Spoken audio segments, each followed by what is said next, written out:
एक बार त्रेता युग माही, शंभु गए कुंभज ऋषि पाही। भगवान शंकर त्रेता युग में माता सती जी को लेकर अगस्त्य ऋषि के पास कथा सुनने गए, लेकिन अगस्त्य ऋषि ने केवल राम कथा सुनाई। भगवान शंकर और माता सती जी पहुंची, लेकिन केवल कथा भोलेनाथ जी सुने। सती जी कथा क्यों नहीं सुनी? क्योंकि अगस्त्य ऋषि जी भगवान शंकर का पूजन करने लगे।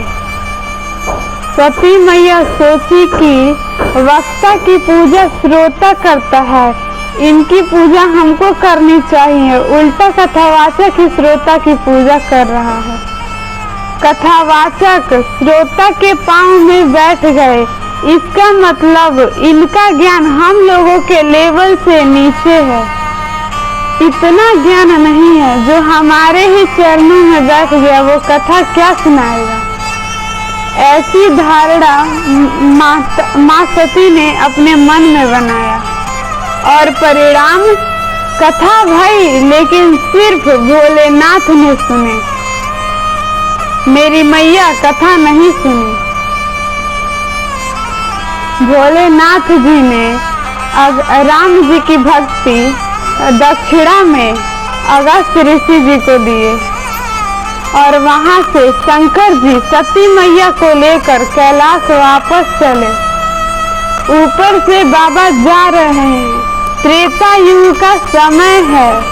राम जी 14 वर्ष के वनवास के क्रम में उसी अगस्त्य ऋषि के आश्रम के बगल में पंचवटी में थे। सीता जी लक्ष्मण जी के साथ सवेरे सवेरे भगवान शंकर माँ सती के साथ कैलाश की ओर बढ़े। ठीक उसी समय रावण सन्यासी का रूप लेकर सीता मैया का हरण करके ले गया और सीता जी के अन्वेषण में राम जी विरही व्यक्ति के भांति विलाप करने लगे। नीचे माँ को ढूंढते ढूंढते राम जी रो रहे हैं। हे खग मृग है मधुकर श्रेणी, तुम देखी सीता मृग नैनी। आज मेरे भगवान ऐसी लीला कर रहे हैं वन में कि जीवन भी की लीला ही जीवंत लगता है। हे खग मृग है मधुकर श्रेणी, तुम देखी सीता मृग नैनी। भगवान आज रुदन कर रहे हैं। हे पक्षियों, तुमने आज मेरे सीते को देखे हो क्या? मेरे सीते न जाने किस ओर कहाँ चली गई है। तब तक एक मृग को देखते हैं और कहते हैं, हे मृग, तुमने मेरे सीते को देखे हो क्या? मेरी सीते बिल्कुल तुम्हारी तरह है। आज फूट फूट करके रो रहे हैं और सबसे पूछते हैं, किसी ने मेरे सीते को देखा है क्या? इधर उसी समय भगवान शंकर रोकर ऊपर से जा रहे हैं। भगवान शंकर हृदय में विचार कर रहे हैं कि भगवान की कथा सुनकर ये मेरी कान तो तृप्त हो गई है। यदि भगवान का दर्शन हो जाता तो ये मेरी आंखें भी तृप्त हो जाती। लेकिन जाऊं कैसे? भगवान गुप्त रूप में अवतरित हुए हैं। अभी मन में भगवान शंकर कल्पना ही कर रहे थे, तब तक शंकर जी को अचानक राम जी दिखाई पड़ गए। नीचे कैसे दिखाई पड़ गए समझिए। पंचवटी है कैलाश से उत्तर दिशा की ओर और मेरे बाबा जा रहे हैं दक्षिण दिशा की ओर। इधर नीचे राम जी दक्षिण के तरफ अन्वेषण में हैं। अब क्या भेद होने वाला है?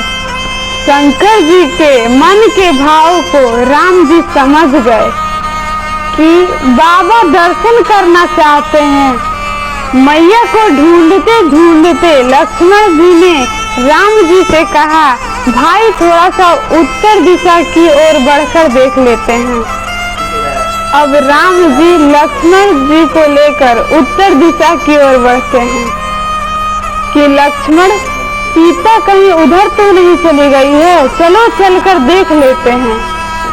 और जैसे शंकर जी ने प्रभु को देखा, शंभु समय ते ही राम ही देखा, उपजा ही अति हर्ष विशेषा, भरी लोचन छवि सिंधु निहारा। भगवान शंकर ने देखा, बाबा आनंद में आ गए। नेत्र भर करके भगवान के स्वरूप का दर्शन करने लगे और ऊपर से ही भगवान शंकर जय घोष किए, हे सच्चिदानंद भगवान आपकी जय हो जय हो। जय जयकार करके बाबा मैया के साथ चल पड़े। पास में नहीं आए, क्यों नहीं आए? उचित समय नहीं है जाने का, क्योंकि भगवान राम गुप्त रूप धारण करके लीला कर रहे हैं। पूछते हैं, किसी ने मेरे सीते को देखा है क्या? इधर उसी समय भगवान शंकर रोकर ऊपर से जा रहे हैं। भगवान शंकर हृदय में विचार कर रहे हैं कि भगवान की कथा सुनकर ये मेरी कान तो तृप्त हो गई है, यदि भगवान का दर्शन हो जाता तो ये मेरी आंखें भी तृप्त हो जाती, लेकिन जाऊं कैसे? भगवान गुप्त रूप में अवतरित हुए हैं। अभी मन में भगवान शंकर कल्पना ही कर रहे थे, तब तक शंकर जी को अचानक राम जी दिखाई पड़ गए। नीचे कैसे दिखाई पड़ गए समझिए। पंचवटी है कैलाश से उत्तर दिशा की ओर और मेरे बाबा जा रहे हैं दक्षिण दिशा की ओर। इधर नीचे राम जी दक्षिण के तरफ अन्वेषण में हैं। अब क्या भेद होने वाला है? शंकर जी के मन के भाव को राम जी समझ गए कि बाबा दर्शन करना चाहते हैं। मैया को ढूंढते ढूंढते लक्ष्मण जी ने राम जी से कहा, भाई थोड़ा सा उत्तर दिशा की ओर बढ़कर देख लेते हैं। अब राम जी लक्ष्मण जी को लेकर उत्तर दिशा की ओर बढ़ते हैं कि लक्ष्मण, सीता कहीं उधर तो नहीं चली गई है, चलो चलकर देख लेते हैं। और जैसे शंकर जी ने प्रभु को देखा, शंभु समय ते ही राम ही देखा, उपजा ही अति हर्ष विशेषा, भरी लोचन छवि सिंधु निहारा। भगवान शंकर ने देखा, बाबा आनंद में आ गए।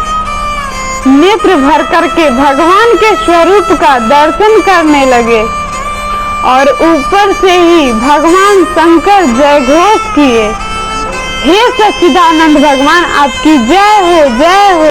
जय जयकार करके बाबा मन में जब कभी भी अपने श्रेष्ठ का व्यवहार समझ में न आए तो समझ लेना कि उस व्यवहार को समझने लायक मेरी बुद्धि नहीं हुई है, इस बात को समझने लायक नहीं हो पाया हूँ। होता क्या है, उल्टे प्रश्नवाचक शब्द लगा दिया जाता है, प्रश्नवाचक चिन्ह लगा देते हैं। उनको ऐसा नहीं करना चाहिए। यही घटना आज यहाँ घटी। भगवान शिव के एक प्रणाम ने माँ सती को भ्रम में डाल दिया। पिता के साथ अगर पुत्र यात्रा में हो और पिता किसी को प्रणाम कर रहे हैं तो पुत्र को बिना पूछे ही प्रणाम कर लेना चाहिए। ठीक उसी प्रकार अगर पति पत्नी साथ में कहीं जा रहे हैं तो पति किसी को प्रणाम करता है तो पत्नी को भी प्रणाम कर लेना चाहिए। वहाँ पे तर्क नहीं करना चाहिए, पूछना नहीं चाहिए कि प्रणाम क्यों किए हैं। शंकर जी ने भगवान को प्रणाम किया, माँ ने एक तो प्रणाम नहीं की, संदेह करने लगे। सती जी कहने लगी, ये कोई भगवान है जो एक साधारण मानव की तरह रो रहे हैं, वो भी अपनी पत्नी के लिए रो रहे हैं। कोई अपनी पत्नी के लिए रोता है? अंतर्यामी है, सब जगह होंगे, लेकिन ये भगवान नहीं होंगे। शंकर जी ने माँ सती को बहुत समझाया, लेकिन सती मैया को समझ में नहीं आया। भगवान शिव ने कहा कि यही ब्रह्म है जिनके आश्रम में हम लोग अगस्त ऋषि के पास कथा सुनने गए थे। ये वही ब्रह्म है, राम है। लेकिन सती मानने को तैयार नहीं हुई।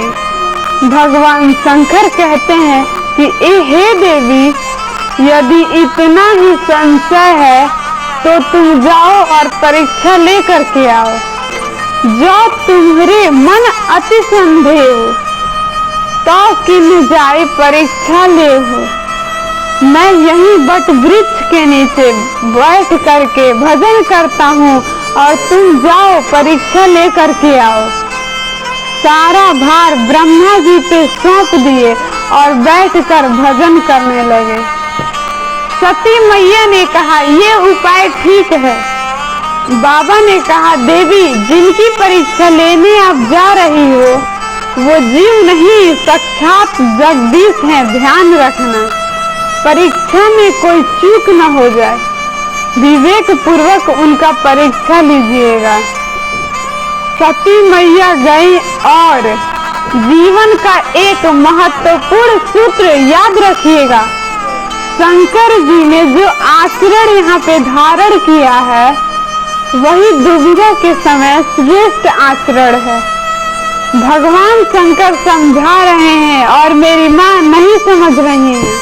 बाबा समझ गए कि अब ये बात मेरे हाथ से ऊपर हो गई है, क्योंकि ये भगवान की इच्छा है। यहाँ पर भगवान शंकर कहते हैं, होइए सोई जो राम रचि राखा, को करी तर्क बढ़ावही शाखा। अब राम जी जो रचे हैं वही होने वाला है। इसलिए भगवान की रचना में विवेकी पुरुष को बीच में कोई प्रयास नहीं करना चाहिए। अस्तु भगवान शंकर एक वट वृक्ष के नीचे बैठकर भजन करने लगे। सती मैया बहुत विचार की कि कैसे परीक्षण किया जाए। पुण्य पुण्य हृदय विचार करी, धर सीता करो रूप, आगे होई चली पंथ ते ही आवत न रहू। माता सती सोचने लगी कि ये अपनी पत्नी सीता को ढूंढ रहे हैं, तो क्यों नहीं इनकी पत्नी का ही रूप धारण कर लें। अगर ये ब्रह्म होंगे तो मुझे पहचान लेंगे, अगर कोई साधारण मानव होंगे तो सीते सीते कह करके आकर के निपट जाएंगे। इसलिए आज सती सीता माता का रूप धारण कर लेती हैं और चल देती हैं भगवान का परीक्षा लेने।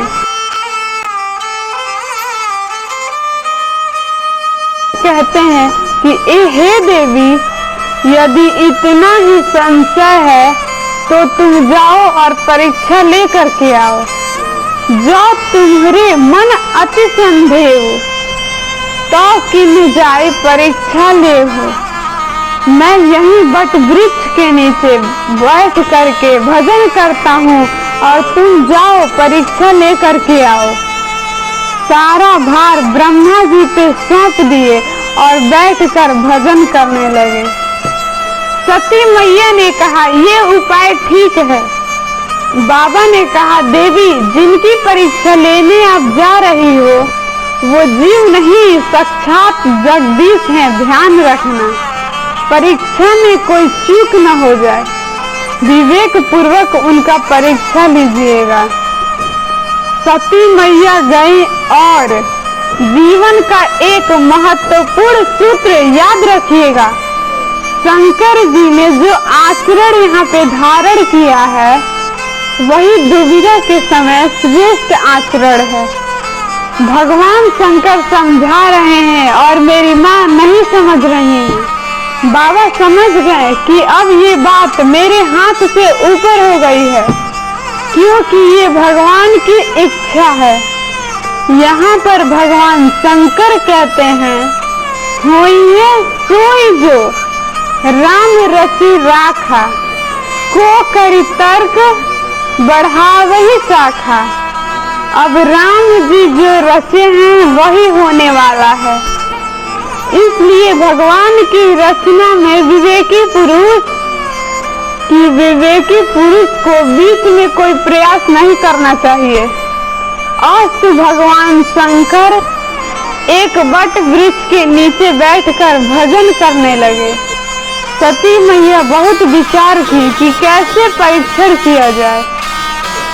पुनः हृदय विचार करी, धर सीता कर रूप, आगे होई चली पंथ, ते ही आवत नरभ। माता सती सोचने लगी कि ये अपनी पत्नी सीता को ढूंढ रहे हैं, तो क्यों नहीं इनकी पत्नी का ही रूप धारण कर लें। अगर ये ब्रह्म होंगे तो मुझे पहचान लेंगे, अगर कोई साधारण मानव होंगे तो सीते सीते कह करके आकर के निपट जाएंगे। इसलिए आज सती सीता माता का रूप धारण कर लेती हैं और चल देती हैं भगवान का परीक्षा लेने।